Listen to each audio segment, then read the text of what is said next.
कलकत्ता के किसी आलिशान प्राइवेट हॉस्पिटल में जहाँ पे एक अमीर आदमी की चिकित्सा होती है, वही बगल वाले बेड में एक गरीब मजदूर, एक गरीब किसान की भी ट्रीटमेंट होती है। यही है ममता बनर्जी का विकास। और आपके अमृत काल में the cost of medical treatment has been doubled in the last 5 years। आप फार्मास्यूटिकल्स की, सर आरजीकर पे बात ना बोले, आपकी सीबीआई पे अभी तक कुछ बोल नहीं पाए। हम लोगों ने जो, हमारी पुलिस ने जो बोला था, they are still sticking to that. So उसके बारे में मत बात करें, ठीक है? आप उत्तर प्रदेश के बारे में बात करें ना sir. Sir, medical inflation is at 14%। Regularly लिए जाने वाले दवाइयों की कीमत 50% बढ़ गई। आप सिविल एविएशन के लिए ग्रांट्स मांग रहे हैं। एक डोमेस्टिक फ्लाइट, उसकी राउंड ट्रिप की टिकट 20 से 30 हजार में बिक रही है। आम आदमी आज हवाई चप्पल पहन के हवाई जहाज नहीं चल रहा, आम आदमी हवाई चप्पल बेच के हवाई जहाज चल रहा है। You are demanding funds for education but conveniently ignoring the fact that 11 lakh children have dropped out of school according to your own data। आज भारत में सिर्फ 47.51% स्कूलों के पास कंप्यूटर की फैसिलिटीज है और उसमें 9% के पास internet connection. In law and justice, you are not been able to provide legal aid to more than 1% of the eligible population. In public enterprises, 5.1 lakh public sector jobs have disappeared in the last 10 years. Railway में करीबन 2.5 lakh post बाकी हैं और उसमें से vacancy है in critical safety categories. नए भारत में आजकल ट्रेन पटरी के ऊपर कम और पटरी के बाहर ज्यादा चलती है। मुझे दुख लगता है इस सदन में ये कहते हुए मैडम कि मैंने अपने लोकसभा क्षेत्र जादवपुर लोकसभा क्षेत्र के लिए एक बारुईपुर कोबी सुभाष मेट्रो एक्सटेंशन की मांग की थी। मुझे डिपार्टमेंट से ये चिट्ठी मिली जिसमें उन्होंने लिखा है that this project is not economically viable and this project is unremunerative. तो आपको अगर सब जगह से पैसा चाहिए तो मुझे ये बात समझ में नहीं आती कि लोग खुद के लिए आपको वोट देते हैं कि आपके फायदे के लिए वोट देते हैं। मैं आपको इतना ही बोलना चाहती हूँ, दिस वॉज द रीजन अपने प्रॉफिट के लिए आज इन्होंने सीनियर सिटीजन का कंसेशन भी बंद कर दिया और सीना ठोक के ये बोलते हैं कि 2022-23 अर्थ वर्ष में हमने 15 करोड़ वरिष्ठ नागरिक से 2242 करोड़ कमाए। धन्यवाद माननीय सदस्य। मैं 2 बात और बोल के खत्म कर दूंगी कि लोकसभा पे खर्च करके क्या फायदा मैडम, जब यहाँ पे विपक्ष को बोलने का अधिकार ही ना हो। लोकसभा के लिए भी तो ग्रांट मांगा है ना मैम। और अभी सर बोल रहे थे कि बेटी बचाओ बेटी पढ़ाओ, तो 10 साल पहले मोदी जी ने लॉन्च किया था, लेकिन उसके 80% पैसे सिर्फ पब्लिसिटी और मार्केटिंग और एडवर्टाइजमेंट में खर्च कर दिए। आपके उत्तर प्रदेश, मध्य प्रदेश, राजस्थान में ना बेटी को पढ़ा पा रहे और ना बेटी को बचा पा रहे। बंगाल आए और देखिए कि ममता बनर्जी ने विधानसभा में अपराजिता एक्ट में बिल पास किया है, कन्याश्री किया है। एक तरफ जहां मोदी जी की कार्यकाल में एफडीआई बढ़ा है, जो फॉरेन डायरेक्ट इन्वेस्टमेंट है, वहीं पे इतने ही वर्षों में कांग्रेस का एसडीआई जरूर बढ़ गया। अब एस उसमें क्या है, उसका नाम लेंगे तो हल्ला हंगामा हो जाएगा, इसीलिए आप लोग खुद ही समझ जाइएगा। ये वही बात हो गया, हिंदी का एक मुहावरा है, मुंह में राम बगल में छुरी, पर ये भी विपक्ष पे सही नहीं बैठता है, क्योंकि विपक्ष तो प्रभु श्री राम का नाम ही नहीं ले सकते, पर छुरी लेकर के बार बार संविधान की हत्या जरूर करने का कोशिश करते हैं। इसीलिए हम लोग कहते हैं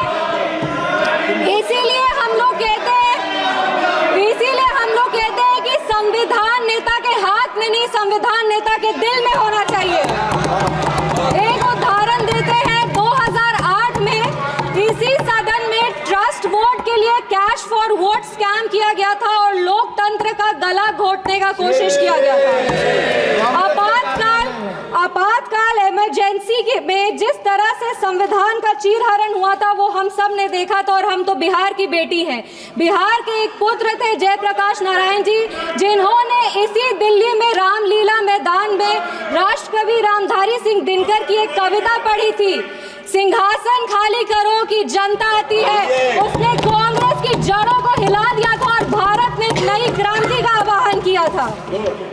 आज जब हम संविधान के 75वें वर्ष का उत्सव मना रहे हैं तो हम नमन करते हैं संविधान के निर्माता डॉक्टर बाबा साहब भीमराव अंबेडकर जी का, जिन्होंने अपनी पूरे जीवन की सीख को इस संविधान के निर्माण में लगा दिया। लेकिन कांग्रेस ने उनका अपमान करने से वो कभी नहीं चूके। जिस संविधान सभा सेंट्रल हॉल में संविधान पे चर्चा हुई, संविधान लिखा गया, उस सेंट्रल हॉल में बाबा साहब की चित्र तक को इन्होंने लगने नहीं दिया। इनके कार्यकाल के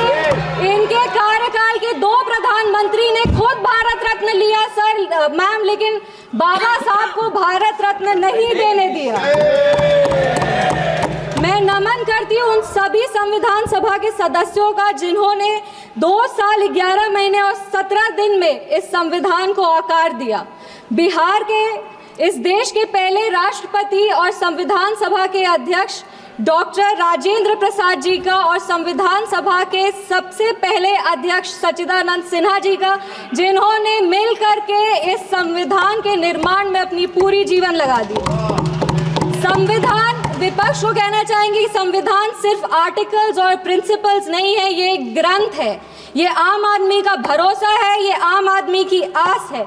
ये इस देश के नागरिक को वो महसूस कराता है कि वो स्वतंत्र है, सशक्त है और सुरक्षित भी है। इस संविधान की ताकत ही है कि आज इस 25 साल की युवा महिला सांसद इस सदन में महिलाओं की आवाज बनी है।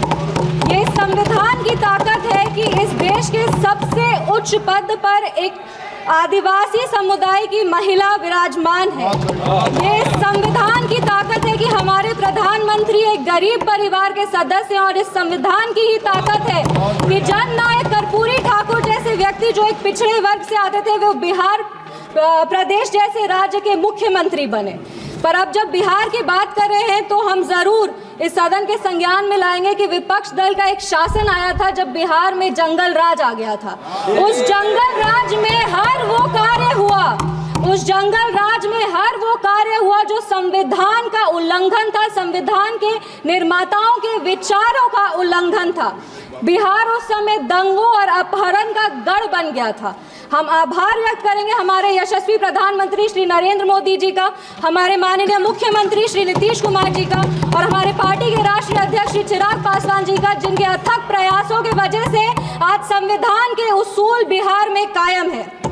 विपक्ष के साथियों ने अपने भाषण में हमें आरक्षण विरोधी कहा, संविधान विरोधी कहा, हमें देश विरोधी कहा, लेकिन इन्हीं के 3 प्रधानमंत्रियों का जो वाक्य है वो इस सदन में हम पेश करना चाहेंगे।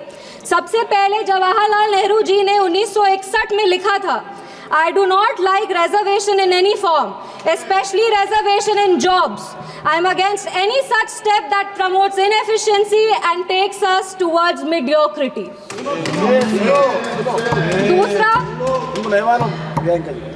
दूसरा इंदिरा गांधी जी ने, नीरज चौधरी जी की एक किताब थी हाउ प्राइम मिनिस्टर डिसाइड्स, उसमें उन्होंने कहा था अपने तब के लॉ मिनिस्टर शिव शंकर जी को कि एक ऐसा ATR तैयार कीजिए कि सांप भी मर जाए और लाठी भी ना टूटे। ये मंडल कमीशन के रिपोर्ट पे उन्होंने कहा था।